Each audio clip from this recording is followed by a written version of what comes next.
So good morning, good afternoon, good evening, wherever you're viewing from. I'm Laura Thompson with TAN TV, the African American Network, where we have a local feel with a global reach. And you're tuned into another episode of us interviewing Martin Luther King Commission legends. And so before we get started with the interview, could you just give us a little background information on you, like who you are, what you do, why you do it, all that good stuff? Okay, I'm Deborah Warner. I hate to use the word activist, but I'm a community activist. I actually founded the youth event and advocated for the youth to be a part of the MLK 30, 40 years ago. So I've been a part of this organization for quite some time. Wow, that's phenomenal. That's phenomenal. So you're a native of San Antonio? Yes, born and raised right here on the east side. Oh, okay. Mm-hmm. And so the Warners are pretty popular in San Antonio and very talented. All of them are sing your dad's song. Everybody right? could sing with me. Right. That's in my family, they could either sing or dance, and they claim I could do neither, but I think I can. My dad actually had the honors of singing with the San Antonio Symphony when they did Cry the Beloved Country. Wow. My dad was a part of that. Wow. That's phenomenal. So we're here today to talk about community legends involvement with the foundational part of the Martin Luther King March and all of its activities, and then the Martin Luther King Commission itself. So can you give us a little background information on how you got started and what your role was? Well, I started, my dad was a bit of an activist, and I started with Reverend Callies and his efforts to make the MLK holiday, MLK Martin Luther King Day holiday. And so I was one of those kids that went to the Capitol to advocate with Reverend Callies. And as I got older, I got involved with Frontline 2000 and the guys who were actually organizing another march to commemorate Dr. King. And because if you know, Reverend Callies' point was infrastructure. He was marching for the east side to get a lot of the services that they didn't have at the time. So that's what kind of started the march, or spurred him to start the march, was just to bring attention to the needs of the east side. Wow. And so he did a phenomenal job. And how long did you work with them, and how did you get involved with them? Just tagging along, hearing about what was going on, and being nosy out there with like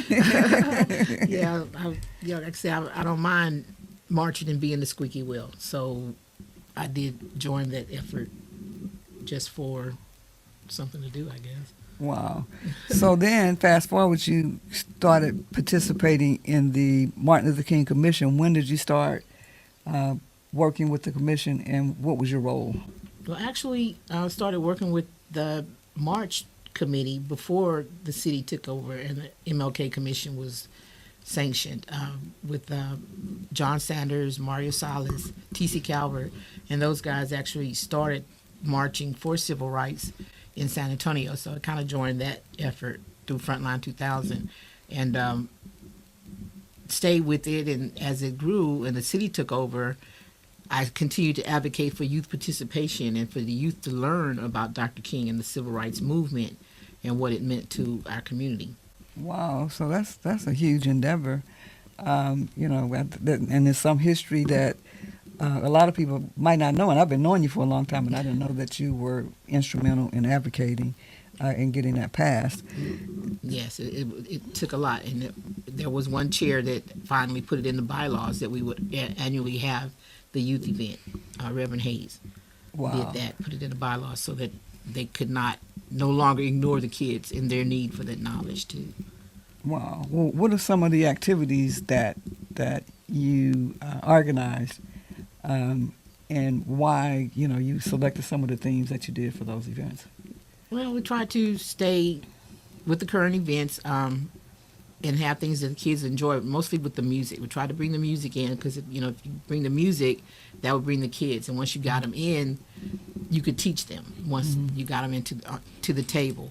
So we did a lot of things. We did that, and we had a lot of people to come in, like Hadia Broadbent came in. She was a major AIDS advocate, and she came in, and we did a at the saloon. What was it? Dance marathon. Yes, and Big Tigger was there, Slim Thug. We had a lot of people to come in and work with us, and then we organized the Hip Hop Summit in 2004. I want to say it was. We organized the Hip Hop Summit, which had we just talked about all the things like AIDS. We talked about education opportunities, music. A lot of kids are into the music business, so we did the business of music, not just making it and singing, but there's a business and there's a way to do that. So we had different workshops with that, and we kind of just continued with that in that realm, having the workshops that morning so that they could enjoy the music and whatever artists we brought to town that afternoon in the plenary. Wow. And so I know one of the latest ones you did was a couple of years ago at Sunset Station again at the Etsy. Mm-hmm. And so you had a lot of phenomenal talent, and it was unique. Yeah. Because you had these big, oversized, giant Yeah, robots, yes. and And a lot of our local artists participated too, like Cedric Bellamy, Devin Matthews. A lot of local artists came out and lended their support. And like Dev, she's for years did the dance workshop where they learn to dance and then they present it on the stage. But yeah, that one was pretty good. We had the Spurs Coyote came out and the cheerleaders, and it was a lot of fun. Wow. And I think Mark Outing, he provided burgers, so he bought a truckload of burgers over there for everybody that evening. So yeah, he did participate in bringing those burgers and donating them. So those events, they not only benefit the youth, but they bring the community in for businesses and organizations of people that support our And we youth. always tried to do a parent workshop, try to encourage the parents, like we've done financial literacy, just ways to talk to your kids. We've had authors come in with their books and things like that. I can't remember right now off the top of my head, but we've always dealt with education. There's always been an education component. Wow. And so why did you think it was important? You had a time getting the youth event incorporated into the commission. So why did you think that was an important element that needed to be included? Well, just for the educational part of it. Dr. King did a lot for civil rights for us to be able to even sit here and have this conversation. So I always felt like the kids need to be aware of who Dr. King was and what the civil rights movement was and what it entailed. So that was always part of my motivation to try to get them to include the children, because how can you grow if the kids are not taught? How can we go forward if they can't pick up the baton and move forward for us? Wow. And they have to have that information, that knowledge to do so. And you were very actively involved, with the youth, not only with the commission, but also with AXO, with the NAACP. As a matter of fact, when we first started the youth event, again, we were in the plaza. That's where the march ended, in the plaza, MLK Plaza. And we'd have the little mini march over to Antioch Church, where there was a showmobile and bleachers, and the kids from AXO would come put on their talents. I don't know if you're familiar with AXO through the NAACP, but it's a really great program for kids to enhance their talents and compete and showcase their talents on a national level. Wow. So we were lucky to have some really awesome talent here in San Antonio. Wow. And we do. We still do. And they grow up into adults and kind of never realize their dreams because they didn't have opportunities as young people to participate on that level. Yeah, they somewhat get stifled here, and that's one of the things we looked at too. We'd always bring in people like A&R people, managers and things, so that the kids that are performing would also be seen, by somebody outside of San Antonio. We actually had a couple kids one year. They were invited to California, but because they didn't want to leave their brother behind, they didn't stay. But there's always opportunities for them to grow and to learn things outside of San Antonio. Wow. So, what made you want to work with youth? I know it's a job that a lot of people say we need, but they don't really actually want to do the work, or they don't do the work. So, what causes you to want to help the youth? And you still do. You talk about the youth all the time, and are always thinking about ideas. Yeah, I just know, we all know that they're our future. If we don't teach them and train them and give them the tools to move forward in life, we've neglected our duty as adults and as parents and community leaders. You have to teach the kids, otherwise we're stuck with a vacuum where there's nobody to replace us when we get old and gray. So we have to do that, and in the meantime, try to encourage them, because so many discouraging things that go on in our community with our kids. You have to encourage them and let them know, no, we're not slaves, we're kings and queens, that were stolen and put in this position, but now that we're here, let's take advantage of it and take over as we always do. Wow. Yeah. Well, I know you always, whenever you had opportunities like to work backstage or to help with things, you always invited my son Yes. to participate in it. Yes. And, I really appreciate that. Yeah. And I'm teach them sure. to be leaders. That comes from teaching them to be leaders.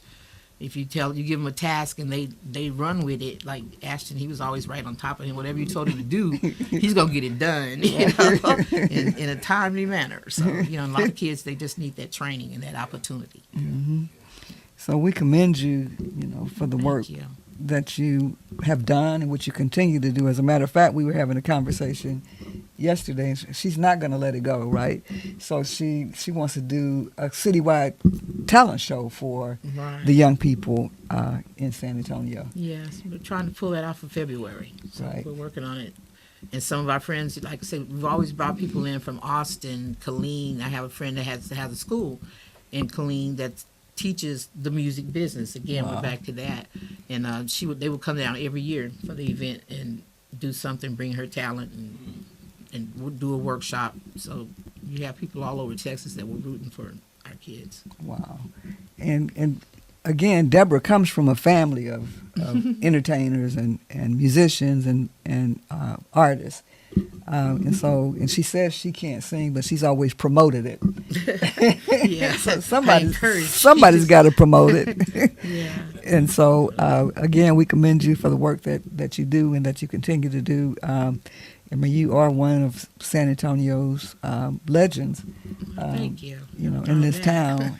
And, working with our youth, is a significant thing to do, because a lot of people don't really understand how to work with youth. They don't understand how youth. Especially these days. These kids are, I don't know if it's because we gave our kids too much, so that now they give their kids too much, but they don't give them the necessary tools to be respectful, to be idealistic, to just build on what's already here. It's like, well, it's there, nothing I can do about it, but there really is something you can do to build and to grow and continue to lead in the community. Wow. So that's a very important ideal, and again, we appreciate all the work that you've done and that you continue to do. This has been another Martin Luther King Commission Legends interview with the great legend, Deborah Warner. Thank you. Laura's a legend too. She doesn't talk about it, but she's always been there in the background, stirring the pot, making people do things that they didn't know they could do. Right, and that they didn't want to do, but ended up being successful. Yes. So, again, you've been tuned into a great episode to talk about Martin Luther King Commission Legends. And thank you, Deborah Warner. Thank you. Ciao.